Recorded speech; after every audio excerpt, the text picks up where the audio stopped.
Les 5 dernières minutes de ce journal d'information locale est dédié au syndicat des déchets du Centre-Yonne. Et pour vous en parler, j'ai avec moi le président du syndicat de Centre-Yonne, Nicolas Soré. Bonjour Nicolas. Bonjour. Merci beaucoup d'avoir répondu à l'invitation. Merci à la télé de Lyon de nous permettre de parler de réemploi. Merci à vous et merci d'être venu avec une partie de votre équipe, avec Aimé Blondel, chargé de communication. Bonjour Aimé. Oui, bonjour.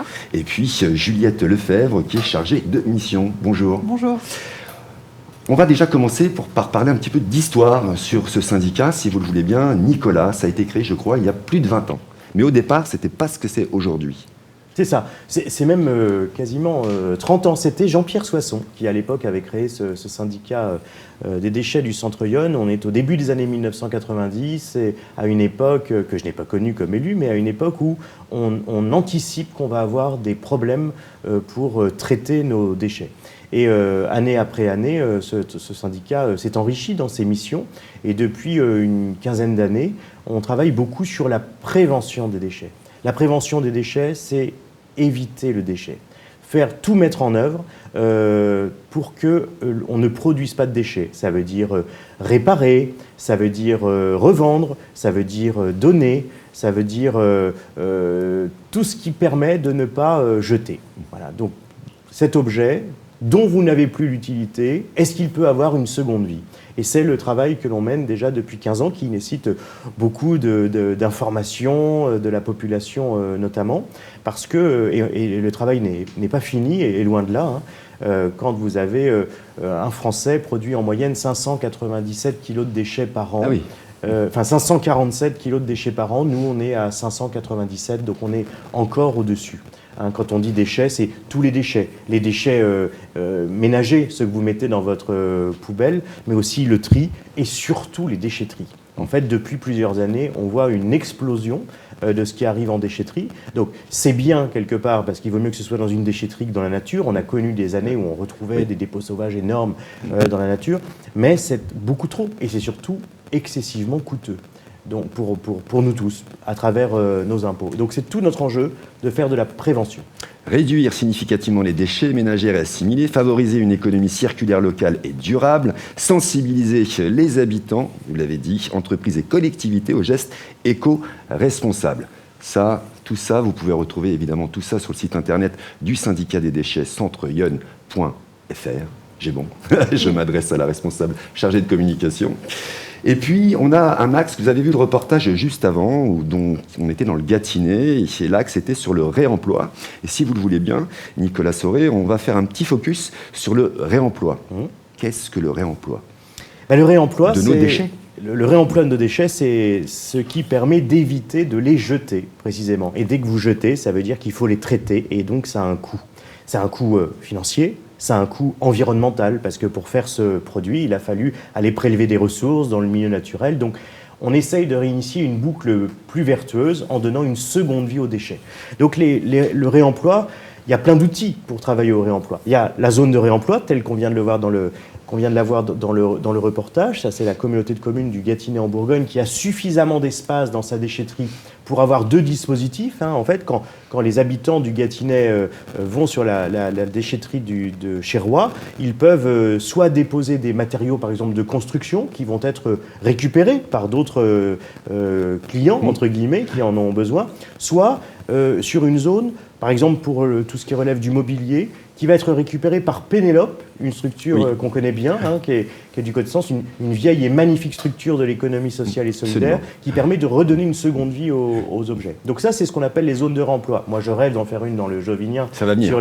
Ça va venir, sauf que j'ai un tout petit problème d'espace, parce qu'il faut de la place pour pouvoir faire ces zones de réemploi. Mais on voit que ça commence à se multiplier, c'est très bien. Il y a d'ailleurs, ailleurs en France, du côté de Libourne, à côté de Bordeaux, le magasin du réemploi. Là, il a carrément été conçu un magasin, une grande surface qui est dédiée au réemploi. Donc vous apportez et vous repartez avec quelque chose dont vous avez l'usage. Façon Pénélope, sauf qu'eux revendent à des prix vraiment défiant toute concurrence. Donc c'est façon Pénélope. Et ça, il faudrait qu'on arrive à les multiplier partout sur le territoire. Donc il y a ces zones de réemploi dans les déchetteries, par exemple, mais il y a aussi ce qu'on appelle les ressourceries, les recycleries, qu'on voit émerger un peu partout sur le territoire. Et nous, dans le syndicat sur le territoire du syndicat du Centre-Yonne, on en a plusieurs qui sont épanouis. Il y a celle qui est en construction à Chambre, à côté de chez nous, le tiers-lieu du Moulin, mais vous avez aussi, par exemple, une magnifique recyclerie qui s'est mise en place à Vermenton. Vermenton, ce n'est pas une très grande commune, et pour autant, il y a une association qui a décidé de monter cette recyclerie, et pour la petite histoire, par exemple, nous avons ici un pharmacien à Joigny, un jeune pharmacien qui a refait sa pharmacie. Il est de Vermenton, il est conseiller municipal à Vermenton. Il savait qu'il y avait un besoin de mobilier dans la recyclerie. Le vieux mobilier de la pharmacie de Joigny a atterri pour présenter les produits à la recyclerie de Vermenton. Ça, c'est de l'économie circulaire et c'est super. Et puis, vous avez les donneries. Les donneries, c'est quand on fait des dons. Donc on a organisé plusieurs fois avec le syndicat des déchets, mais pas que nous, dans l'Auxerrois, il y en a eu, dans le Sénonais aussi, une donnerie. Alors la donnerie, c'est en fait un vide-grenier. Oui, c'est un petit espace dans la déchetterie sur lequel... Non, pas du tout. C'est un événement. On a organisé une donnerie, c'est-à-dire on invite les gens à vider leur garage, à vider leur cave, à vider leur grenier de ce dont ils n'ont pas l'usage. Ils n'ont pas forcément le temps ni l'envie d'aller faire un vide-grenier, et puis ils n'ont pas forcément envie de vendre, ils veulent donner, d'où le nom donnerie. Et donc, on a fait des donneries sur les décorations de Noël. Il y a quelques années, là, il y a eu une donnerie à Saint-Aubin-sur-Yonne qui a été organisée sur les costumes d'Halloween, par exemple, parce que généralement, les enfants, ils le mettent une fois, ils le mettent deux fois, puis après, ils veulent changer. Donc, voilà. Une autre forme de ressourcerie, c'est ce qu'on voit aussi beaucoup, c'est sur les vêtements des enfants. On voit souvent des événements qui sont organisés pour vendre les vêtements des enfants parce qu'on sait qu'ils les portent tellement peu qu'ils ne sont pas abîmés et qu'ils peuvent servir à un autre bébé ou à un autre enfant. Voilà. Tout ça, ça participe à la dynamique du réemploi. Et donc, c'est ce qu'on essaye de favoriser. Et derrière le réemploi, aussi, il y a la réparation. Et le plus bel exemple de réparation, c'est ce que font les repères cafés. Absolument, par exemple, qui très régulièrement proposent à des habitants qu'on la cafetière qui traîne dans le garage parce que quand on la branche, elle ne marche plus, mais on ne sait pas trop ce qu'elle a, mais on pressent quand même que ce n'est pas grand-chose et que peut-être qu'elle pourrait être réparée. Et bien, le café, ça pousse de partout aussi. Et ça pousse de partout. Et c'est formidable, ouais. parce que, et d'ailleurs, quand vous interrogez les gens à la sortie de Repère Café, ils sont heureux. D'abord parce qu'ils ont vraiment l'impression d'avoir fait une bonne action au lieu d'aller jeter leur vieille cafetière ou leur vieille télé. Et puis il y a des objets auxquels ils tiennent vraiment. Et puis par ailleurs, des objets auxquels ils tiennent. Mais ça, c'est bien, parce que un fer à repasser qui est réparé, c'est un fer à repasser qui n'est pas acheté, et c'est mieux pour tout le monde. Absolument. On a vu effectivement les enjeux de réemploi, on a vu un certain nombre de choses avec vous, Nicolas. Ça va être un peu compliqué du coup pour vous, puisque presque tout a été dit, mais c'est vous qui êtes sur le terrain, c'est vous qui mettez en place et qui coordonnez tout ça. Comment justement vous coordonnez cette partie du réemploi? Je vais m'adresser à vous, si vous le voulez bien. Alors, Juliette. On ne coordonne pas vraiment, parce que nous, comme il a été dit, on peut organiser des donneries, par exemple sur les décorations de Noël, mais c'est surtout qu'on repère, on fait la veille sur tout ce qui se passe sur le terrain. Parce qu'il y a plein d'acteurs qui organisent des choses, ça peut être des communes, des associations, il y en a vraiment un paquet. Et l'idée, c'était de se dire, il existe plein de choses, mais on n'est pas au courant. Et comment les habitants peuvent être au courant? Et c'est là qu'on a joué notre rôle depuis quelques mois. Sur le site du syndicat, on peut retrouver toutes les bonnes adresses pour justement accéder à la seconde main, que ce soit des vides-greniers, des ressourceries, des recycleries, des donneries. Et même, on est allé jusqu'à répertorier aussi tous les brocanteurs, qui sont des commerces, mais qui prônent la seconde main, en fait. Alors, Monsieur le Président a cité un certain nombre d'objets, mais est-ce qu'il y a des objets qui ne sont pas acceptés? Alors, c'est pas que c'est pas accepté, mais il y a des conditions. Souvent sur les textiles, il y a un gros sujet sur les textiles parce que les associations qui récupèrent n'ont pas forcément les moyens de laver, de réparer. Donc souvent, ça peut être la condition, et on les reprend sur notre site. On les indique, le vêtement, il doit être en bon état et propre. Par exemple, si vous allez chez Pénélope, eux, ils reprennent, ils ont un atelier de couture et même d'upcycling. Ça veut dire qu'à partir de plusieurs vêtements usagés, ils en refont un. Ils ont même leur propre marque. Donc voilà, ça dépend, et ça dépend des lieux. Alors l'ultime question, c'est il faut communiquer pour tout cela. Alors justement, comment vous faites justement pour communiquer? Comment ça arrive chez le particulier, cette information? C'est des tracts, c'est uniquement en numérique. Comment vous faites? Justement, mon rôle, c'est de mettre en avant tout ce qui se passe déjà. Donc sur notre site internet, on a listé toutes les bonnes adresses. On utilise aussi beaucoup Facebook sur les événements qui viennent du territoire. Et là, dernièrement, on a installé une affiche à la déchetterie de Joigny, justement pour inciter au réemploi aussi, ce qui mène à notre site internet. Donc ça, c'est sur le terrain. Oui, puis je pense qu'il y a aussi un travail qui est fait sur le terrain aussi, j'imagine. On utilise aussi beaucoup, on a des opérations, des défis famille zéro déchet. C'est des défis famille zéro déchet où là, dernièrement, il y aura une autre édition en 2025 où c'est 20 familles qui vont se prêter au jeu du zéro déchet. Et en l'occurrence, on va leur donner les bonnes adresses et elles vont les essaimer, les utiliser. Et c'est vraiment c'est le bouche à oreille. En fait, il faut en parler. Parce que tous les gens ne connaissent pas le site du syndicat. L'affichage, c'est pas évident. Donc voilà, là, aimer en parler à la déchetterie, c'est un gros panneau avec un QR code. Donc on peut espérer que les gens qui vont faire la queue, parce qu'on fait la queue à la déchetterie, se diront tiens, j'attends, je vais flasher, je vais voir de quoi on me parle. Très bien. Alors là, on a parlé du réemploi dédié aux particuliers, si je puis dire, mais vous avez mis aussi en place une plateforme, un site internet qui permet aux collectivités, aux entreprises et aux associations de pouvoir éventuellement s'échanger du matériel, ou plutôt, voilà, ce que je n'ai plus besoin, venez le chercher, mais uniquement dédié aux collectivités et professionnels.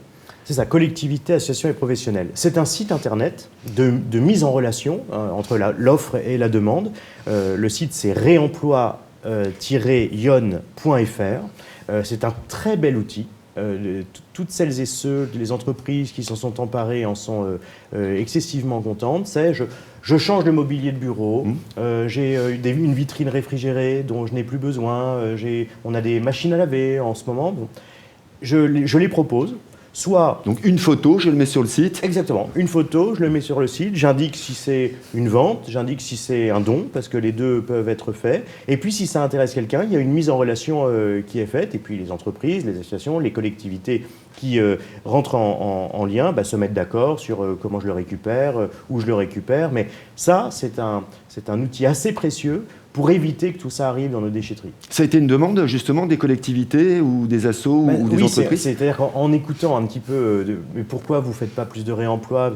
Parce que c'est pas pratique. Voilà parce que rien n'a été pensé, rien n'a été imaginé. C'est plus vite fait d'aller à la déchetterie. Voilà. Tout, ouais. Et qu'en fait, c'était beaucoup plus simple d'aller à la déchetterie, moyennant le fait qu'on fait souvent la queue, mais globalement, c'était jugé plus simple d'aller à la déchetterie. Donc on a mis en place, en écoutant, à l'issue de période de concertation, on a mis en place ce site avec le syndicat du déchet du Centre-Yonne, mais qui est un site qui est en fait ouvert à tous les acteurs du département. On a de plus en plus, on le voit bien, d'interactions sur ce site, donc ça fonctionne bien. Et ça a permis d'éviter des tonnes et des tonnes de déchets qui sinon seraient arrivés en déchetterie, auraient été détruits, auraient été broyés, auraient été incinérés, auraient été enfouis, alors que là, ça va avoir une seconde vie. Donc en plus, ça rend des services. Ça rend des services parce que quand vous êtes un jeune entrepreneur, que vous êtes un jeune commerçant, un jeune artisan, vous n'avez pas forcément les moyens d'investir dans du matériel neuf. Et là, vous avez du matériel qui fonctionne. Il a simplement quelques années. Vous savez, vous avez des entreprises qui changent parfois leur mobilier parce qu'elles ont un changement de marque, un changement graphique.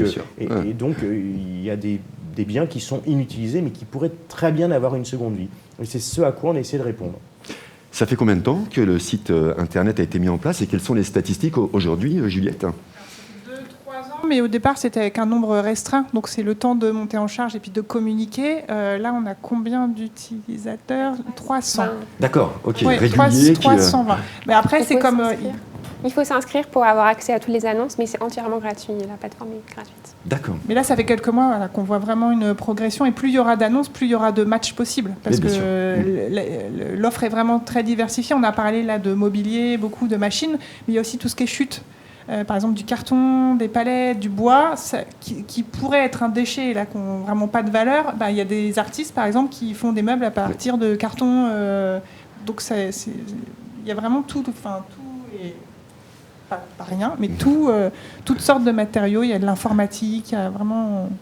Le réemploi-ion.fr pour les entreprises, les collectivités et les associations. N'hésitez pas à aller y faire un tour si effectivement vous avez des objets, du mobilier à proposer plutôt que de le jeter parce qu'on peut le réemployer. C'est tout l'intérêt justement de ce site internet. Merci beaucoup, Monsieur le Président, d'être venu jusqu'à la Télé de Yonne pour parler de tout cela. Ça serait bien que régulièrement, peut-être une fois par an, on fasse un petit focus sur justement cette partie du syndicat du déchet. C'est ce qui est mis en place et ce qui est proposé aux particuliers, essentiellement, ça serait intéressant. Qu'est-ce que vous en pensez, Juliette ? Complètement va être d'accord.